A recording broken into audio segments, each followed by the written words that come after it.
Políticos nas garras da justiça. Um levantamento revelou que mais de 100 deputados e quase 20 senadores exercem mandatos ao mesmo tempo em que são réus ou estão sendo investigados em processos criminais. Um cenário político desanimador. Mais de 1/5 dos deputados federais é réu ou investigado em processos criminais. No caso dos senadores, é ainda mais preocupante. 1 em cada 4 está na mesma situação. As informações foram reveladas pelo portal Congresso em Foco, que levantou dados por meio de consultas públicas em sites oficiais do Supremo Tribunal Federal, Superior Tribunal de Justiça, Tribunal Superior Eleitoral, tribunais regionais federais e tribunais de justiça dos estados. A pesquisa considerou a lista de parlamentares em exercício em 28 de maio deste ano. Entre os crimes estão corrupção, peculato, preconceito e violência contra a mulher e crimes contra a honra. Ainda assim, esses parlamentares podem continuar exercendo seus mandatos. Eu diria que a lei não impede que as duas coisas aconteçam. Então, nós não temos uma implicação legal grave pela mera condição de réu ostentada por um parlamentar ou de investigado.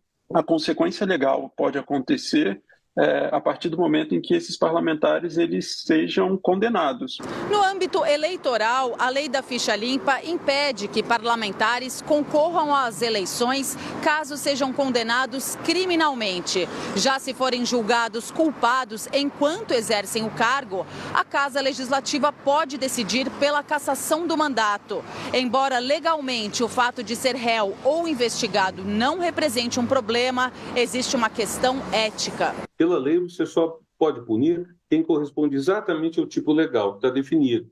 A ética geralmente pede mais, pede honestidade. Você pode ir aprimorando a legislação, mas se não houver uma consciência social grande de que isso é errado, e que a pessoa que faça uma coisa assim errada será excluída assim, das considerações sociais, poderá ser levada até a renúncia ou cassada por falta de decoro, se você não levar isso mais longe, nós vamos ficar sempre nessa limitação. Na tentativa de aumentar a responsabilização criminal de deputados e senadores, o Supremo Tribunal Federal vem se movimentando para ampliar a abrangência do foro privilegiado para parlamentares. Que os parlamentares eles continuariam respondendo a processos criminais no STF, mesmo depois de deixarem os cargos. Isso gerou, de fato, uma reação do Congresso. O Congresso Nacional caminha para talvez eliminar o foro por prerrogativa de função de deputados e senadores, para limitar, em alguma medida, a jurisdição do Supremo Tribunal Federal. Bom, Sakamoto, antes de começar, eu queria fazer um alerta, né? O fato de ser investigado ou ser réu não significa que a pessoa é culpada, sim, né? No final desse processo, ela pode ser inocentada, né? Mas elas podem correr o risco ali nesse meio do caminho de perder o mandato, né? E parece que os eleitores não se importam muito com isso na hora de votar, né? Infelizmente, quando a gente vota em alguém, as pessoas deveriam estar pensando que aquele representante político vai decidir os termos da sua própria, da nossa vida durante os anos que se seguem.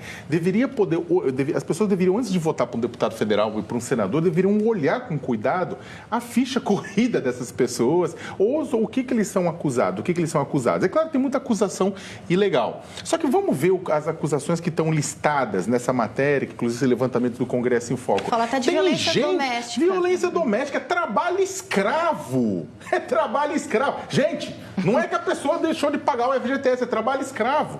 Sabe, a gente tem corrupção, tem muita coisa lá dentro que vai além de crimes eleitorais ou outras coisas. Isso sem contar que tem 87 pessoas que não são réus por crime, 87 parlamentares, mas estão em situação de acusados de improbidade administrativa, ou seja, de terem ido contra os princípios da administração pública.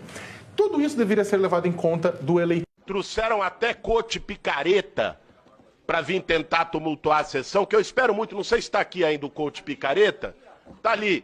Que eu espero muito, que não venda sua candidatura para o prefeito Ricardo Nunes. Vá até o fim, que eu quero te enfrentar nos debates. É o que eu mais quero. Não venda sua candidatura para o prefeito Ricardo Nunes, que tem gente que já está dizendo que você já está vendendo. Então não venda.